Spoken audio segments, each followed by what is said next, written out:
warahmatullahi wabarakatuh. Assalamualaikum warahmatullahi wabarakatuh. Alhamdulillah pada kesempatan ini saya akan coba membahas ya pertemuan kedua dari mata kuliah sensor dan transducer, yaitu sensor dan akuisisi data. Di mana di sini memang kemarin kita bahas tentang pendahuluannya, overview tentang pembelajaran mata kuliah sensor dan transducer apa aja sih yang kita bahas ya. Kemudian pendahuluannya sedikit ya. Nah sekarang kita bahas tentang sensor dan akuisisi data, di mana kita fokus pada sensor dan transducer itu sendiri, kemudian klasifikasi sensor, kemudian akuisisi data, gitu ya. Kemudian di sini ada fokus sensor dan transducer ya. Nah, coba diperhatikan di sini ya. Bisa saya besarkan sedikit lagi. Nah, ini sebuah sebuah keran air ya. Nah, ini untuk mengontrol air ini ya dibutuhkan sebuah valve ya yang digunakan untuk mengatur debit air yang masuk kemudian yang keluar gitu ya. Nah, ini sensor yang terjadi di sini kalau ini adalah yang digunakan secara dioperasikan secara manual ya. Jadi orang merubahnya, mengatur debit airnya yang masuk ke sini gitu ya. Kemudian yang mengatur berapa besar keluarannya gitu ya. Nah nih, kalau diibaratkan dalam keadaan alami ini, yang dikatakan sensor adalah mata ya. Mata mendeteksi berapa level ketinggian air ini ya. Ini nih. Tapi kalau nanti di robotika dalam industri itu adalah sensor yang akan mendeteksi. Tapi dalam kehidupan sehari ya kita bisa mata ini adalah sebuah sensor yang mendeteksi bagaimana level air yang terdapat dalam bejana ini ya. Kemudian di sini saya membahas sedikit tentang sensor proses parkir manual ya. Coba diperhatikan kalau di sini memang agak harus dijalankan ya. Ini adalah sebuah mobil yang mundur ya, proses parkir manual ya. Ini dia akan berjalan ya. Kemudian ada namanya aplikasi parking sensor ya. Di sini ada sebuah sensor yang ditanam di sini, digunakan untuk supaya mengetahui jarak terdekat dan terjauh ya. Jadi ketika dia mendekati objek yang benturan dengan sensor, dia akan bunyikan alarm ya. Itu aplikasi sensor yang umum kita lihat di kehidupan sehari gitu ya. Kemudian ini sensing sense ya, ini adalah jarak, berapa jarak sensor ya, berapa yang mau kita gunakan ya. Nah, ini sensor ini nanti kan akan kita program ya sesuai dengan keinginan jaraknya berapa gitu ya.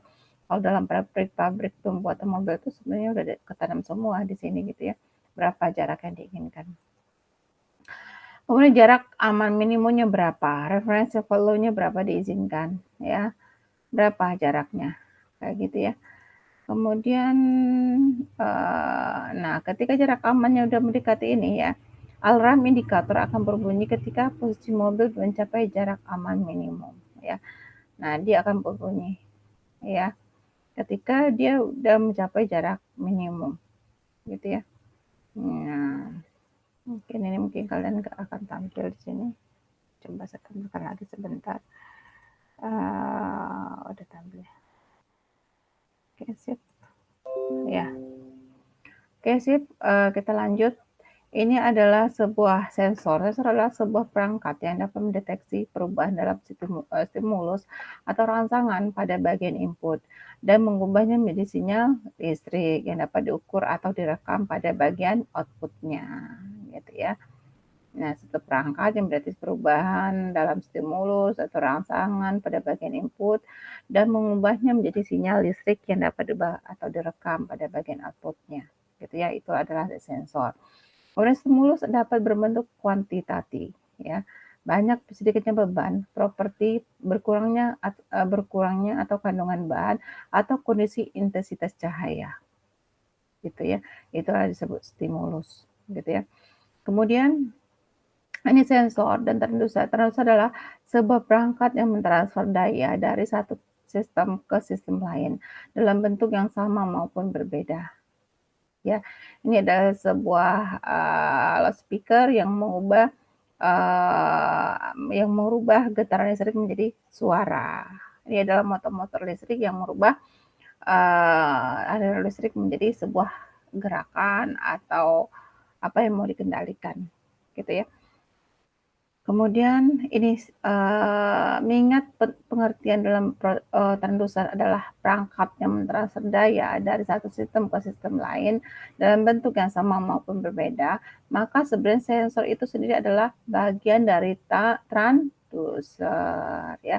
Selain itu, transducer juga dapat berperan sebagai akuator di dalam sebuah sistem sensor. Ya, bisa jadi ya. Ya sebenarnya sensor dan transducer itu sebenarnya udah terdapat dalam sensor itu sendiri ya. Nah, transducer itu sendiri bisa berperan sebagai akuator di dalam sebuah sistem sensor, gitu ya. Kemudian ini sensor dan transducer. Di dalam pembahasan spesifik tentang sensor, transducer bisa jadi adalah bagian dari sebuah sensor yang kompleks. Ya, ini misalkan ini stimulusnya apa? Apakah rangsangan, apakah cahaya, apakah suhu gitu ya, apakah stimulusnya gerakan ya, atau gelap terang gitu ya. Ini adalah sebuah stimulus ya. Transducer, transducer 1, transducer 2, dan transducer 3. Kemudian dalam menanggapi stimulus sensor, terkadang tidak dapat secara langsung mengubahnya ke bentuk elektrik sehingga diperlukan transducer di bagian awal penerima stimulus ya. Kemudian di sini fokus pembahasan adalah klasifikasi sensor ya. Di sini ada banyak cara mengklasifikasikan sensor. Dalam hubungannya dengan transducer, sensor dapat dibagi menjadi dua, yaitu sensor langsung dan sensor kompleks ya. Nah, ini sensor langsung disebut direct sensor, sensor kompleks disebut complex sensor ya. Berdasarkan kebutuhan sumber energi dalam merespon stimulus, ada sensor aktif dan sensor pasif gitu ya. Kemudian sensor aktif ya. Nah, ini membutuhkan energi dari luar untuk dapat beroperasi. Misalnya termistor, resistif, strain, gauge ya. Ini adalah transistor yang membutuhkan energi dari luar untuk mengaktifkannya. Sedangkan sensor pasif langsung mengubah stimulus menjadi sinyal elektrik. Misalnya termokouple, fotodioda, dan piezoelektrik ya. Kemudian ini berbentuk sebuah LED ya. Kemudian berdasarkan pemilihan referensi pengukuran ada absolute sensor. Sensor menggunakan referensi absolut dalam mendeteksi stimulus. Relatif sensor dapat mendeteksi stimulus sensor menggunakan referensi relatif terhadap kondisi tertentu ya. Kemudian di sini klasifikasi sensor ya, kita lihat ya di sini sampai sedikit ya. Ini ada klasifikasi sensor ya. Ini berdasarkan spesifikasinya, sensitivitasnya, stabilitasnya short and long time ya, berapa panjang ya, berapa stability-nya, akurasinya, bagaimana speed responnya, bagaimana kecepatan untuk meresponnya, bagaimana overall karakteristik, bagaimana beban ya, kemudian histerisisnya bagaimana, kemudian operating life berapa lama dia untuk bisa bertahan, kemudian cost, size, weight yang berhubungan dengan berat, ukuran, dan bobot gitu ya. Stimulus range, revolution, kemudian selectivity, environment condition, ini berkaitan dengan bagaimana kondisi sekitarnya ya. Linearity, bagaimana kelineariannya dilihat dari sisi ke beban yang diberikan ya, kemudian dead band ya, kemudian output format ya, keluarnya bagaimana dan lain sebagainya. Kemudian berdasarkan material atau bahan ya, ini ada bahan atau material inorganik dan organik ya. Nah, inorganik dia terbentuk dari konduktor ya, insulator kalau organik, kemudian semikonduktor kalau inorganik, kemudian liquid gas or plasma kalau organik, kemudian biological substance, kemudian banyak lagi yang lain ya. Nah, ini berdasarkan bahan materialnya ya. Kemudian berdasarkan cara pendeteksinya ada biological, chemical, ya elektrik, magnetik, dan atau elektromagnetik. Kemudian heat temperatur, kemudian mechanical displace or wave radiation, dan banyak lagi ya. Kemudian berdasarkan fenomena konversi, ya ini kita lihat bahwa fisikal misalkan dia akan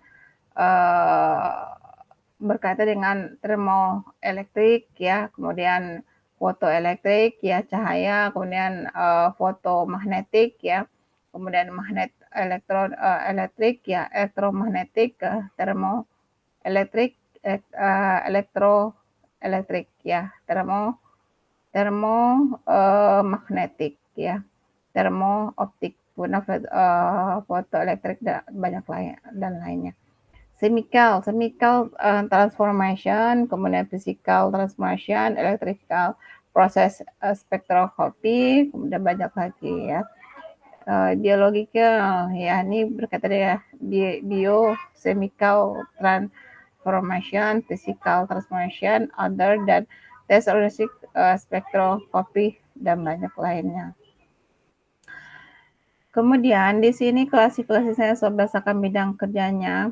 Ya, di sini ada civil engineering, conduction ya, otomotif, demonstration application, distribution, commerce ya, environment, meteorologi, security ya, finance ya, energi dan power ya, kemudian health, medical ya, information telecommunication ya, kemudian manufacturing ya, recreation, right, military, space ya, space, dan transportation, excluding, dan automotive ya.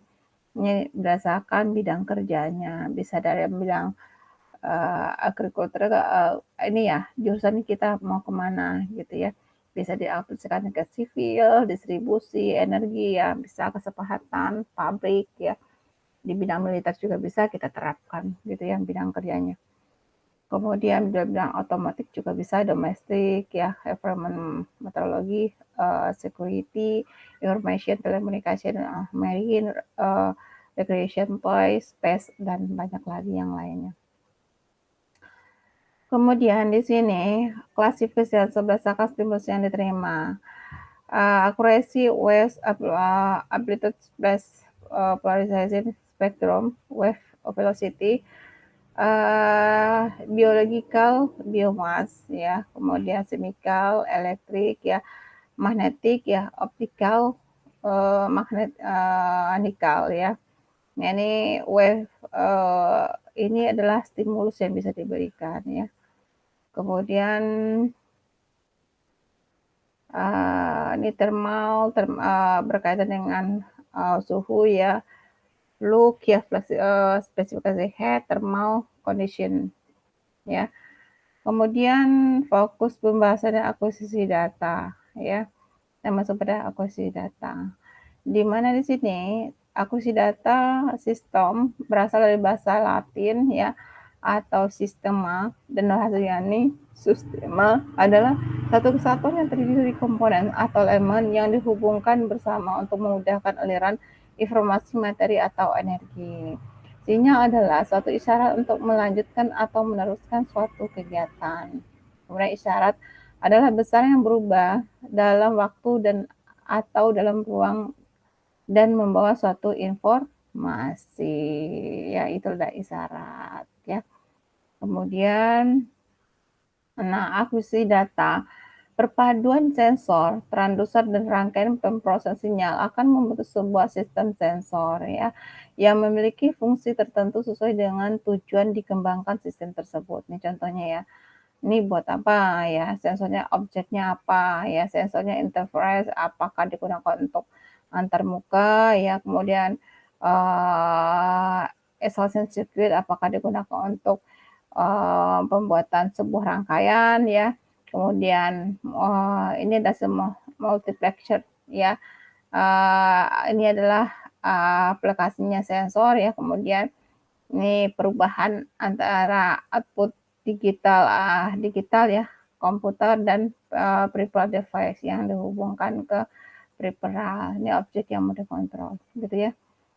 Nah, kemudian di sini akuisisi sistem sensor parkir. Di sini kita lihat bahwa mobil yang tadi kita bahas ya, ini adalah sebuah akuisisi sensor parking ya. Ini ada biasanya di belakang mobil itu pasti ada. Nah, ini ada sensor yang ditaruh untuk mendeteksi sensor jarak terdekat dari objek yang di belakangnya supaya tidak terjadi tabrakan gitu ya.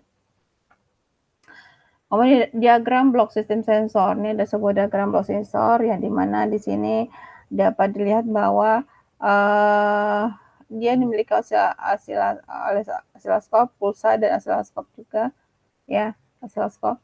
Nanti dia memiliki op-amp. Op-amp itu sebuah IC, ini adalah gerbang logika ya. Ini gerbang N ya. Kemudian ini ada sebuah pemancar ya.